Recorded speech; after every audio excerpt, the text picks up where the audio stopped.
आप देख रहे हैं हमारी खास पेशकश धन दौलत। मैं हूं साक्षी बत्रा। क्या स्टॉक मार्केट्स के मुकाबले फिक्स्ड डिपॉजिट्स में निवेश बढ़ाने का समय आ चुका है? आरबीआई की ओर से लगातार ब्याज दरों में बढ़ोतरी ने फिक्स्ड इनकम इंस्ट्रूमेंट्स में बेहतर रिटर्न्स के मौके बढ़ा दिए हैं। तो ऐसे में क्या जरूरी है कि आप अपनी सेविंग्स और निवेश के ऊपर एक बार फिर से ध्यान दें? क्या यहां पर रणनीति बदलने की भी अब जरूरत है? समझेंगे आज इस शो पर। जुड़ेंगे हमारे साथ एक खास एक्सपर्ट भी, पर सबसे पहले आप ये देखिए खास रिपोर्ट।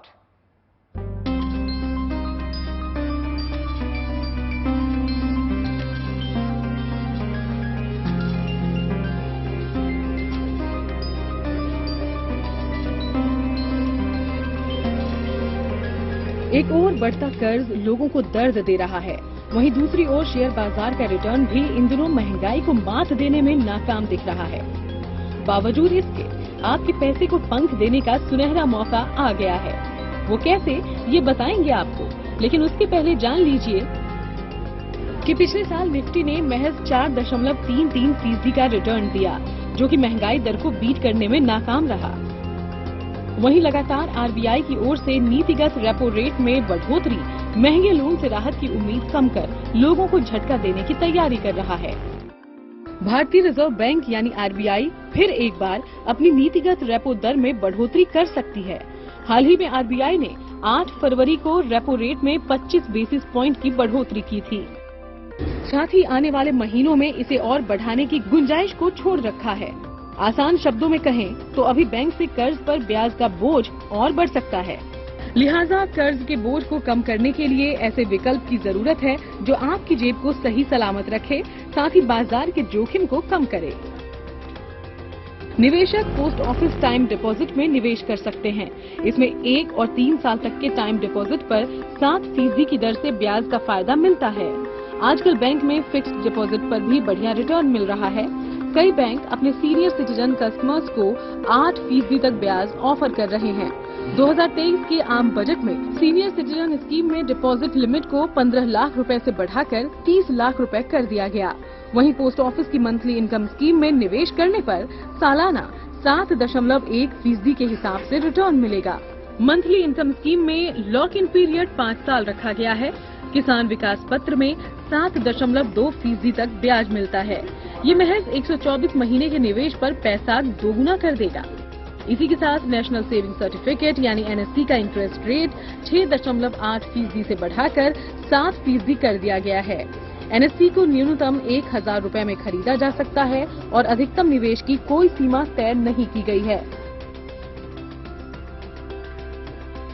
जो लोग बाजार के जोखिम से दूर रहकर बढ़िया रिटर्न्स चाहते हैं, उनके लिए ये योजनाएं काफी फायदेमंद साबित हो सकती हैं, क्योंकि यहाँ बिना रिस्क शानदार रिटर्न जो मिलता है। Bureau report, good news today. और अब स्वागत करते हैं आज के हमारे खास मेहमान का। राघवेंद्र नाथ जी हमारे साथ मौजूद हैं, एमडी हैं लैडर अप वेल्थ मैनेजमेंट के। स्वागत है राघवेंद्र जी आपका इस खास शो पर। और आज आपके पसंदीदा सब्जेक्ट की बातचीत भी हो रही है, तो उम्मीद करते हैं हमारे बहुत सारे दर्शकों को क्लैरिटी मिलेगी जब हम बात कर रहे हैं एफडीज जैसे फिक्स्ड इनकम इन्वेस्टमेंट्स और फिक्स्ड इनकम इंस्ट्रूमेंट्स के बारे में। तो सबसे पहले बेसिक से शुरुआत करते हैं। तो हमारे सभी दर्शकों के लिए आप ये बताइए कि जब हम ये बोलते हैं फिक्स्ड इनकम इंस्ट्रूमेंट्स कौन से होते हैं और फिक्स्ड इनकम निवेश, इसके बारे में क्या बता सकते हैं आप हमारे दर्शकों को? साक्षी, कभी भी कोई निवेशक जब अपना पैसा किसी दूसरे को देता है तो उसकी एक सबसे पहली एक जरूरत होती है कि उसकी एक तो कैपिटल प्रोटेक्ट रहे जी। उसने 1 लाख रुपए दिए तो 1 लाख वापस आ जाए, बैंक को दिए तो बैंक से आ जाए जी। जब क्योंकि वो एक सैक्रिफाइस कर रहा है अपनी लिक्विडिटी को, साल 2 साल 3 साल के लिए, उसको कुछ ना कुछ रिटर्न आना चाहिए। अगर वो रिटर्न पुख्ता है और एक फिक्स है, जिससे जैसे बैंक इंटरेस्ट देता है 7%, 8%, 9% का है, तो उसी को फिक्स इनकम इंस्ट्रूमेंट्स कहते हैं। और ये एक बहुत बड़ा मार्केट बन चुका है हिंदुस्तान में, क्योंकि बैंक्स में तो लोग अमूमन डालते रहते थे पुराने जमाने से फिक्स डिपॉजिट में, और 8-9%, 10% का रिटर्न कमाते थे। पोस्ट ऑफिस था, पर उसके अलावा भी बहुत सारे आयाम इस समय मौजूद हैं निवेशकों के लिए, जहां पर वो फिक्स्ड इनकम रिटर्न्स प्राप्त कर सकते हैं अपने इन्वेस्टमेंट्स के लिए। बिल्कुल। तो इसमें राघवेंद्र जी ये बताइए कि क्या बढ़ते हुए ब्याज दरों को देखते हुए निवेशकों को इस समय फिक्स्ड इनकम प्रोडक्ट्स में निवेश बढ़ाना चाहिए? हाँ, तो पहले तो देखिए फिक्स्ड इनकम एक ऐसी ज़रूरत है जिसको नकारा नहीं जा सकता है। तो क्या है कि ब्याज दर कम हो या ज़्यादा हो, जो आदमी जो एक रिटेल निवेशक है, जिसके पास पैसे कम हैं और या जो कि थोड़ा लो रिस्क है, जिस जो अपने अपने अपना जो उसका जो पूँजी है, उसको रिस्क पे नहीं रख डालना चाहता, उसके लिए फिक्स्ड इनकम हमेशा ही अट्रैक्टिव ऑप्शन रहेगा। और तो कम रेट हो या ज़्यादा रेट हो, उससे फ़र्क नहीं पड़ता। पर हाँ, क्योंकि अभी इंटरेस्ट रेट बढ़ गए हैं, तो आज जो भी निवेशक निवेश करेगा फिक्स्ड इनकम में, उसको 1 या 2% एक्स्ट्रा रिटर्न मिलेगा बनस्पत 2 साल पहले, जबकि जी, इंटरेस्ट रेट बहुत कम थे। तो बिल्कुल। ऑब्वियसली अभी अट्रैक्टिव हो गए हैं फिक्स्ड इनकम ज़्यादा। जी। अब जब सबसे बेसिक से अगर हम शुरुआत करें तो बैंक डिपॉजिट या एफडीज, जैसे आपने बताया, फिक्स्ड इनकम प्रोडक्ट्स होते हैं। अब इनमें पैसा रखने से एक्सपर्ट्स हमेशा मना करते थे आए दिन, क्योंकि इन्फ्लेशन को ये बीट नहीं कर पाते थे जो इनका ब्याज दर मिलता था, क्योंकि ये इंस्ट्रूमेंट्स टैक्सेबल भी होते हैं। तो ऐसे में अब जो करंट सिचुएशन है, जहां पर ज्यादातर बैंक 7% से ऊपर तक के अब ब्याज दर दे रहे हैं फिक्स्ड डिपॉजिट्स में, क्या एडवाइस करेंगे कि इस वक्त एफडीज में पैसा रखना सही रहेगा? देखिए, पहले तो जब एक्सपर्ट्स बोलते हैं कि फिक्स्ड इनकम में पैसे मत रखो क्योंकि वो इन्फ्लेशन को बीट नहीं करता है, वो ठीक है, बात सही है, पर वो एक ऐसे निवेशक के लिए है जिसमें रिस्क लेने की क्षमता है, जी। कि वो वॉलेटिलिटी को झेल सकता है। जी। अगर मैं एक एक गांव में रहने वाला आदमी हूँ और मेरे पास 5 या 10 लाख रुपए हैं और मुझे स्टॉक मार्केट का कोई ज्ञान नहीं, बिल्कुल। तो मैं फिर उस पैसे को जोखिम में नहीं डाल सकता। मैं अपनी रातों की नींद नहीं उड़ा सकता। हम्म। ना मैं पैसे को उसको किसी लैंड में डाल सकता हूँ जहाँ पर वो फँस जाए। तो मुझे वो 5 लाख, 10 लाख, 20 लाख जो भी मेरी जमा पूँजी है, जो ज़िंदगी भर की जमा पूँजी है, मैं उसको एक ऐसी जगह रखूँ जहाँ पर मुझे सेफ्टी है और जहाँ पर मुझे थोड़ा बहुत ब्याज आता रहे, 5% है, 7% है, 8% है ना? और उसको फिर इन्फ्लेशन से तुलना नहीं की जा सकती। बिल्कुल। इन्फ्लेशन वाला जो आर्ग्यूमेंट है वो उन लोगों के लिए है जो कि सोफिस्टिकेटेड इन्वेस्टर्स हैं, हम्म। जिनको मालूम है कि स्टॉक मार्केट क्या होता है या गोल्ड क्या होता है या बाकी एसेट क्लासेस क्या होती हैं, उन लोगों के लिए वो तर्क ठीक है। पर एक आम इंसान के लिए जिसके पास लिमिटेड जो पूंजी है, उसके लिए सबसे बढ़िया जगह है पोस्ट ऑफिस या बैंक। जी। अब ये ऐसे में कॉर्पोरेट एफडीज या कंपनी एफडीज क्या होती हैं, और जैसे आप ये आपने बताया पोस्ट ऑफिस डिपॉजिट्स, क्या ये बेहतर होते हैं? इनमें निवेश एडवाइस करेंगे आप? देखिए, कॉर्पोरेट एफडी अच्छी चीज है। ये ऑल्टरनेट मैकेनिज्म्स हैं इन्वेस्टमेंट के लिए। आज बैंक क्या कर रहा है, बैंक निवेशकों से, जो उसके डिपॉजिटर हैं, उनसे पैसा लेता है और वो पैसे को कॉर्पोरेट एफडीज में कॉर्पोरेट्स को लेंड करता जी। है ना? अभी अगर आप खुद ही डाल दें, कॉर्पोरेट को पैसा दे दें, तो शायद आपको 1-8% का ज्यादा ब्याज मिलेगा। जो बैंक को मिल रहा था वो आपको मिल जाएगा। हम्म। पर क्योंकि कॉर्पोरेट में आप इन्वेस्ट कर रहे हो, तो थोड़ा-सा रिस्क भी ले रहे हैं आप।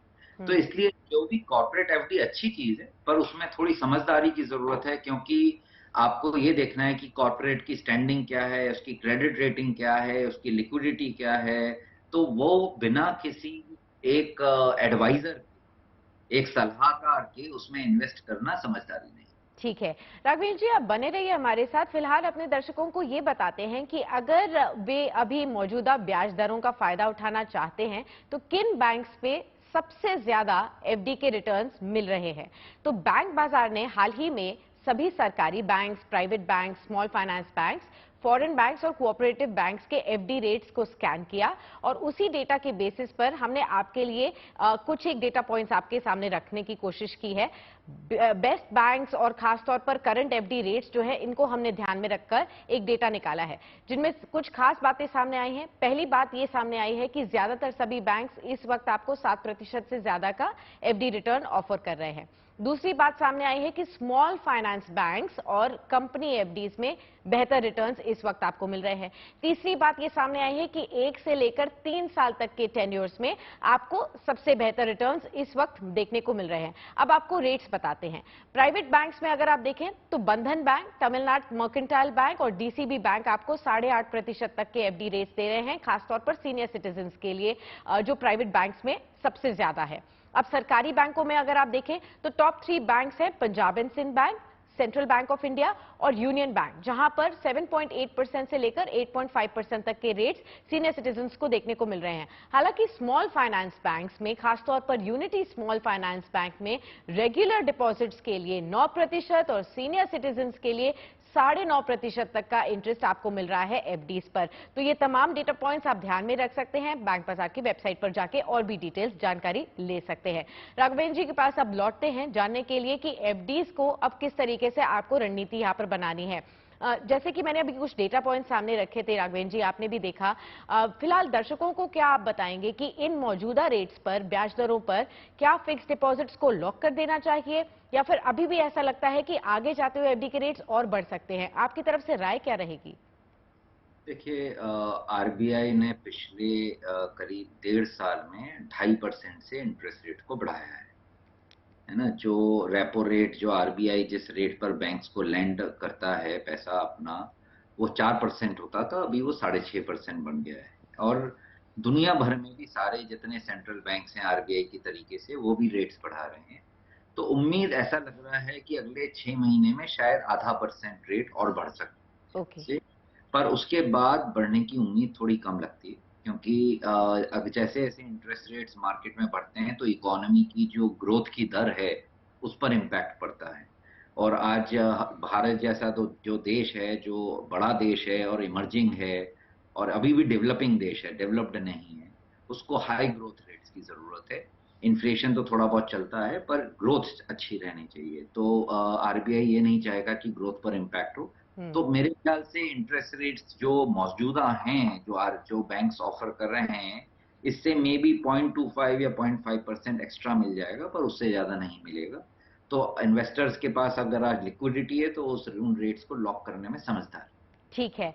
अब हमने काफी सारे एफडीज की चर्चा कर ली, company FDs, post office deposits के बारे में भी जानकारी ले ली, लेकिन इसके अलावा भी सरकार की भी बहुत सारी स्मॉल सेविंग स्कीम्स होती हैं जिनमें भी फिक्स रेट ऑफ इंटरेस्ट आमतौर पर इन्वेस्टर्स को मिलता है। फिर चाहे वो सीनियर सिटीजन की स्कीम हो, महिला सम्मान बचत पत्र जो हाल ही में अनाउंस हुई है वो स्कीम हो जो कि अप्रैल से लागू होगी, पीपीएफ हो, इन सभी स्कीम्स में निवेश करना क्या फायदेमंद रहता है या नहीं, ये बताइए। जी, पहले तो देखिए साक्षी, जब निवेशक फिक्स्ड इनकम में डाल रहा है तो उसका सबसे पहला कंसिडरेशन क्या होना चाहिए कि मेरी कैपिटल सेफ रहे। बिल्कुल। जस्ट बिकॉज कोई आदमी ज्यादा इंटरेस्ट दे रहा है उसका मतलब ये नहीं है कि वो सेफ्टी है। ओके। और डिग्री ऑफ सेफ्टी चेंज होते रहते हैं। ओके। जो अगर आप गवर्नमेंट सिक्योरिटी में डाल रहे हैं या पोस्ट ऑफिस है तो सबसे ज्यादा सेफ है। अगर पब्लिक सेक्टर बैंक जैसे स्टेट बैंक ऑफ इंडिया जो कि प्रॉफिटेबल भी हैं उनमें डाल रहे हैं तो वो सेफ है। आज बड़े बड़े प्राइवेट सेक्टर बैंक्स हैं जो प्रॉफिटेबल हैं, वो सेफ हैं। तो सेफ्टी का जो एक अगर एक नक्शा बनाएंगे आप, तो हर कंपनी का अलग अलग दृष्टिकोण रहेगा, कौन सा सेफ है, कौन कम सेफ है या कौन ज्यादा सेफ है। ओके।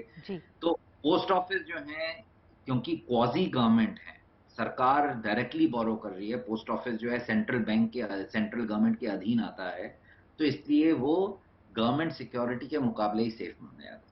और उसमें इंटरेस्ट रेट भी ज्यादा मिल रहा है आपको, क्योंकि अगर आप सीनियर सिटीजन है तो आपको आधा 1% एक्स्ट्रा मिलता है। सीनियर सिटीजन स्कीम वगैरह में ज्यादा अच्छा मिलता है। मंथली इनकम स्कीम में उसमें भी अच्छा रिटर्न मिलता है। तो हर निवेशक को जब फिक्स्ड इनकम में डाल रहा है, और जो छोटा निवेशक है जहां पर टैक्स का कंसिडरेशन नहीं है, वहां पर उसको पोस्ट ऑफिस को जरूर देखना चाहिए। ठीक है। राघवेंद्र जी, आप बने रहिए हमारे साथ। हम चलते हैं हमारे संवाददाता हर्ष वर्मा के पास, जो कि बता रहे हैं कि रिस्क फ्री रिटर्न के लिए क्यों है डेट फंड्स आपके लिए बेहतर। बताइए हर्ष। अगर आप बिल्कुल भी रिस्क नहीं लेना चाहते, ऊपर से एफडी से बेहतर रिटर्न चाहते हैं, तो आपको डेट फंड्स के बारे में जरूर जानना चाहिए। आखिर डेट फंड्स होते क्या हैं और इनको क्यों फिक्स्ड इनकम इंस्ट्रूमेंट के तौर पर जाना जाता है, चलिए जानते हैं। तो ये देखिए, हमने 3 कैटेगरी में आपके सामने डेट फंड्स को बांटा है। सबसे पहले हम बात करते हैं, आपको समझाते हैं आखिर डेट फंड्स होते क्या हैं। तो डेट फंड्स देखिए, ये एक प्रकार से म्यूचुअल फंड की कैटेगरी होती है। कई तरह के म्यूचुअल फंड्स होते हैं, हम सब जानते हैं। सबसे ज्यादा जो पॉपुलर होते हैं इक्विटी म्यूचुअल फंड्स होगा या फिर डेट हो गए, तो आज हम उसी के बारे में बता रहे हैं। इसके अगले पॉइंट की ओर बढ़ते हैं। कि देखिए लिक्विड फंड भी कहा जाता है। क्यों कहा जाता है इसके बारे में मैं आपको आगे बताऊंगा, बहुत ध्यान से देखते रहिएगा। इसके बाद छोटी अवधि के लिए, अगर आप छोटी अवधि में ज्यादा रिटर्न चाहते हैं एफडी के मुकाबले, तो ये इस लिहाज से काफी ज्यादा बेहतर हो सकता है। अब इसके बाद हम अगले पॉइंट की ओर बढ़ते हैं। अगला पॉइंट क्या है, ये देखिए कहां होता है निवेश। ये जानना जरूरी है कि डेट फंड जो होते हैं वो आखिर निवेश कहां करते हैं। तो ये फिक्स्ड इनकम सिक्योरिटीज में निवेश करते हैं। फिक्स्ड इनकम सिक्योरिटीज जैसे कि कॉर्पोरेट बॉन्ड्स हो गए, जो कंपनियां होती हैं वो जो पैसा इकट्ठा करने के लिए कॉर्पोरेट बॉन्ड्स जारी करती हैं। इसके बाद की बात की जाए तो गवर्नमेंट सिक्योरिटीज बहुत सेफ माना जाता है। जो सरकार या राज्य सरकार या केंद्र सरकार होती हैं वो इसको जारी करती हैं, उनको सपोर्ट करती हैं, तो इस लिहाज से बेहतर है। और उसके बाद ट्रेजरी बिल्स हो गए, तो इन सब चीजें, इस तरह की चीजों में इसमें निवेश किया जाता है। इस लिहाज से ये जो होता है एक बेहतर विकल्प माना जाता है, सेफ माना जाता है। उसके बाद डेट फंड्स के फायदे, अब फायदों के बारे में भी जान लीजिए। अब आपने काफी सारी चीजें इसमें समझ ली है। अब इसको स्टेबल फंड्स कहा जाता है। स्टेबल फंड्स क्यों, ये स्टेबल फंड्स क्यों है मैं आपको ये भी बता देता हूं कि मार्केट के चलते ब्याज दर में इसमें कोई बदलाव नहीं होता। हम लोग देखते हैं बाजार में काफी ज्यादा उतार चढ़ाव हो रहा है, अभी हम हाल ही में देख ही रहे हैं ये जो हो रहा है बाजार में, वो इन सब चीजों से ये जो होता है डेट फंड्स दूर रहते हैं। इनके ऊपर इस तरह का कोई प्रभाव नहीं पड़ता है। ब्याज दर एकदम तय होती है। जो जब आपने डेट फंड्स लेते हैं उसके बाद एक फिक्स टेन्योर होता है इसका, कि इस टेन्योर में आपको ये ब्याज पर इतनी, इस डेट को मैच्योरिटी होगी और आपको इतना पैसा रिटर्न जो है इतना रिटर्न मिल जाएगा। इक्विटी फंड के मुकाबले पैसा सुरक्षित रहता है। जैसा कि मैंने आपको बताया कि बाजार के उतार चढ़ावों से ये काफी दूर रहता है, इससे कोई लेना देना नहीं होता। अब उसके बाद लिक्विड फंड, लिक्विडिटी की कोई समस्या नहीं होती। शुरुआत में मैंने आपको बताया था क्यों इसको लिक्विड फंड कहा जाता है। आप जब चाहे इसमें से पैसा निकाल सकते हैं। इसमें इस तरह की चीजें से मान लीजिए कि आपने 1 यूनिट भी अगर आप रिडीम करना चाहें तो 1 यूनिट भी रिडीम कर सकते हैं। एफडी में क्या होता है, आपको पूरी एफडी तोड़नी पड़ती है, लेकिन यहां पर ऐसा नहीं है। इसमें आप चाहे जितनी मर्जी यूनिट रिडीम कर सकते हैं और वो जो पैसा है आपका एक ही दिन में आपके अकाउंट में ट्रांसफर हो जाता है। तो यहां तक तो आपको क्लैरिटी मिल गई। अब देखिए फाइनेंशियल गोल्स की बात करते हैं। फाइनेंशियल गोल को पूरा करने में डेट फंड बहुत ही ज्यादा फायदेमंद होते हैं। शॉर्ट टर्म्स होते हैं, जो आपको 3 साल से कम के जो अवधि वाले फंड्स होते हैं, अल्ट्रा जो फंड्स होते हैं, ये भी बहुत ज्यादा फायदेमंद होते हैं। ये 6 महीने, 1 साल, 2 साल के हिसाब से ये फंड्स होते हैं, जो एक अच्छा खासा रिटर्न एक निवेशक को तौर पर दे देते हैं। अब रिटर्न की बात किया जाए, एफडी हो, आपका सेविंग अकाउंट हो, या फिर आरडी हो, पोस्ट ऑफिस स्कीम्स हो, जिसको रिकरिंग डिपॉजिट कहा जाता है, उनके मुकाबले इससे बेहतर रिटर्न मिलता है। कितना बेहतर रिटर्न मिलता है ये भी मैं आपको बता देता हूं। एफडी के मुकाबले 1.5 से 2% जो है इसमें ज्यादा रिटर्न मिलता है। अब इसके बाद हम बात करते हैं कि भाई इसकी फीस कितनी है। तो दूसरे फंड्स के मुकाबले जो ट्रांजैक्शन फीस होती है ना, इसमें कम होती है। इसकी एक और खासियत है, इसकी एक और खासियत क्या है कि इस पर जो डेट फंड्स होते हैं उसके ऊपर टीडीएस नहीं लगता है। तो ये सारी चीजें आपको फायदे समझ में आ रहे होंगे, जो हम लोग कोशिश कर रहे हैं आपको कि आसान भाषा में आपको समझा सके। अब इसके टैक्स के नियम भी समझ लीजिए, ये भी बहुत आसान है। 3 साल के बाद अगर आप इसको रिडीम करते हैं तो long term capital gain tax लगता है। Long term capital gain tax कैसे लगता है ये भी समझ लीजिए। इंडेक्सेशन के साथ जो मुनाफा होता है उस पर 20% का टैक्स लगता है। इंडेक्सेशन क्या होता है कि अगर आप मान लीजिए आपको कोई फायदा हुआ तो उसको महंगाई के साथ एडजस्ट कर दिया जाता है, और एक तरीका होता है कि टैक्स को कम करने का, तो ये इंडेक्सेशन होता है। उसके बाद क्या बात किया है, अब शॉर्ट टर्म की बात करते हैं। शॉर्ट टर्म के हिसाब से कैसे टैक्स लगता है, 3 साल से पहले जो यूनिट्स आप बेच देते हैं तो आपको शॉर्ट टर्म लगता है। अब इस पर किस तरीके से टैक्स लगता है ये भी समझ लीजिए कि आपका जो भी स्लैब है, जिस स्लैब में भी आप आते हैं उसके आधार पर इस पे टैक्स लगता है। तो ये तमाम जानकारियां थी जो आपको समझाने की कोशिश की है कि डेट फंड्स होते क्या हैं, इसके फायदे क्या हैं, ये कहां निवेश होते हैं। जी साक्षी। शुक्रिया हर्ष। और अब रुक करते हैं जनता के सवालों का भी। बहुत सारे सवाल हमारे पास फिक्स्ड इनकम इंस्ट्रूमेंट्स और निवेश को लेकर आपके लिए भी आए हैं, पर कुछ एक सवाल हम आज ले पाएंगे आज एक शो पर। सबसे पहला सवाल लेते हैं राघवेंद्र जी। ये पूजा का सवाल आया है कोटा से। वो आपसे पूछ रहे हैं कि मौजूदा अगर देखा जाए चल रही एफडी की जो रेट्स है या जो दर है, अभी जो उनकी करंटली जो एफडी है किसी एक बैंक में है, वो किसी और बैंक में अभी पैसा ट्रांसफर करें जहां पर बेहतर रिटर्न मिल रहा है, या फिर इसे चलने दें, ये उनका सवाल है। पूजा देखिए, समझदारी तो यही होगी कि अगर आप बैंक, जो आपका मौजूदा बैंक है, अगर वहां पर इंटरेस्ट रेट कम मिल रहा है तो, और दूसरा बैंक जो अच्छा रेट दे रहा है तो, और अच्छा बैंक होना चाहिए, छोटा बैंक नहीं होना चाहिए, कोऑपरेटिव बैंक नहीं होना चाहिए। अगर आपका जितना अच्छा बैंक आपका एग्जिस्टिंग है और मौजूदा बैंक है, वैसा ही उसी स्ट्रेंथ का दूसरा बैंक है, और अगर वो ज्यादा इंटरेस्ट दे रहा है तो बिल्कुल शिफ्ट कर सकते हैं आप। पर एक बात का ध्यान रखिएगा, बैंक जब आप अगर एफडी को तोड़ेंगे, बैंक सिर्फ उसी अवधि का इंटरेस्ट जो जिस समय आपने एफडी कराई थी वही देगा। ओके। मतलब कहने का मतलब ये है कि अगर आपने 3 साल की एफडी आज से कराई थी 1 साल पहले, और उस समय रेट उसने 6.5% का दिया था और उसकी 1 साल की एफडी का रेट था 5% जी उस समय। जी। तो आपको खाली 5% मिलेगा, तो ओके। आपको 2.5% का जो नुकसान है या 1.5% का नुकसान है, वो नुकसान आपकी नया एफडी भरपाई कर पाएगी, ये जरा देखने की जरूरत है। इसमें थोड़ी कहीं ऐसा कैलकुलेशन लगेगा लगेगी। कि एएफडी में भी नुकसान किया और उसमें जो फायदा हुआ वो पूरा नहीं। बिल्कुल बिल्कुल। और आपने जो शिफ्ट किया उसके बाद आपका फायदा हुआ या नहीं हुआ, इसे डेफिनेटली आप ध्यान में रखें। अगला सवाल लेते हैं, ये रमेश का सवाल है नागपुर से। वो आपसे पूछ रहे हैं कि उनकी सैलरी 50,000 रुपए प्रति महीना है, इसमें से वो 15,000 रुपए हर महीने निवेश कर सकते हैं। अब कितना वो एफडीज में रखें और बाकी कहां पर लगाएं, ये आपसे जानना चाहते हैं। तो उन्होंने अपनी उम्र नहीं बताई है शायद, जी तो ये मैं यही समझ रहा हूँ कि वो अभी भी जवान है, 25, 26, 27 साल की उम्र है। तो अगर 15,000 रुपये निवेश करना चाहते हैं तो तो मेरा सजेशन ये रहेगा कि आप एक जो इक्विटी एसआईपी है उसका कॉन्सेप्ट समझने की कोशिश करिए कि क्या होता है। अगर आपको समझ में आता है तो उसमें 5,000 रुपये से चालू करिए, 10,000 रुपये अपने बैंक में रखिए और एक बार अगर आपके पास अगर आपके पास 50, अगर आपको 15,000 रुपये हर महीने करना है तो 10,000 रुपये बैंक में रखिए, 5,000 उधर रखिए और एक बार बैंक के अंदर आपको 1.5-2 साल की जो आमदनी है उसका पैसा खड़ा हो जाता है और अगर आप जवान हैं तो आप उस ये एसआईपी है 5,000 की, इसको थोड़ा थोड़ा करके बढ़ा सकते हैं। ठीक है। उम्मीद करते हैं रमेश आपके सवाल का जवाब आपको मिल गया होगा। एक आखिरी सवाल लेते हैं, ये नीरज का सवाल आया है दिल्ली से। वो पूछ रहे हैं आपसे कि वो एक सीनियर सिटीजन है और शॉर्ट टर्म के लिए किन म्यूचुअल फंड्स में वो निवेश कर सकते हैं, ये सब बता दीजिए उनको। देखिए, आप क्योंकि सीनियर सिटीजन है, पहले तो आपको देखना चाहिए कि आपकी ये जो सीनियर सिटीजन स्कीम है पोस्ट ऑफिस की, उसमें आपने पूरा निवेश किया नहीं किया। अभी इस साल सरकार ने वो 15 लाख बढ़ा के 30 लाख कर दी है उसकी लिमिट। तो अगर आप उसको एग्जॉस्ट कर चुके हैं तो फिर म्यूचुअल फंड में आ सकते हैं, क्योंकि आपको एक टैक्स का एडवांटेज भी है। तो आप पहले बाकी ऑप्शंस देखिए, उसके बाद अगर म्यूचुअल फंड्स में आना है। इस समय मेरी समझ से जो क्रेडिट रिस्क फंड हैं अच्छी क्वालिटी के, वो बहुत 8, 8.5% का रिटर्न जनरेट कर रहे हैं, तो उसमें जाना चाहिए। और एक दूसरी कैटेगरी है डायनेमिक बॉन्ड फंड्स। अगले 2 से 3 साल के लिए अगर आप उसमें निवेश करेंगे तो उधर भी आपको 8 से 9% का फायदा हो सकता है। डायनेमिक बॉन्ड फंड्स में, क्योंकि जब इंटरेस्ट रेट्स नीचे गिरते हैं तो डायनेमिक बॉन्ड फंड्स के जो बॉन्ड्स हैं, जो गवर्नमेंट सिक्योरिटीज उन्होंने ले रखी है या बाकी बॉन्ड्स ले रखे हैं, उनकी प्राइसेस ऊपर जाते हैं।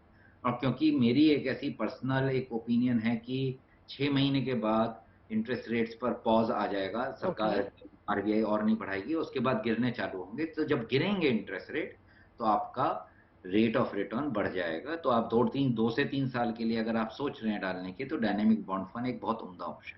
ठीक है, ये भी एक और आपको नई कैटेगरी पता चल गई जहां पर आपके लिए निवेश के ऑप्शंस हैं। उम्मीद करते हैं बाकी सीनियर सिटीजन्स भी इस आंसर को ध्यान से सुन रहे हों और आपके लिए भी ये डेफिनेटली लागू हो सकता है, तो ध्यान रखिए। राघवेंद्र जी, बहुत बहुत शुक्रिया हमारे साथ इस खास शो पर मौजूद रहने के लिए और तमाम जनता के सवालों के जवाब देने के लिए और ओवरऑल फिक्स्ड इनकम निवेश के ऊपर सभी क्लैरिटी देने के लिए। उम्मीद करते हैं सभी दर्शकों को पता चला हो कि किस तरीके से अब वो अपनी रणनीति बदल सकते हैं और जो भी उनका पोर्टफोलियो, इसमें अगर बदलाव की जरूरत है तो कैसे आगे बढ़ सकते हैं। बहुत बहुत शुक्रिया, आगे भी आपसे बातचीत जारी रहेगी। फिलहाल के लिए नमस्कार। तो चलिए, धन दौलत के इस खास शो को यहीं समेटते हैं, लेकिन अगले हफ्ते फिर मुलाकात होगी, क्योंकि एक नए मुद्दे को लेकर हम आपके सामने हाजिर होंगे। तब तक के लिए अगर पर्सनल फाइनेंस को लेकर आपके मन में कोई भी सवाल है तो आप हमें लिख भेज सकते हैं dhan.daulat@gntv.com पर। तब तक के लिए नमस्कार, लेकिन खबरों का सिलसिला चलता रहेगा GNT पर।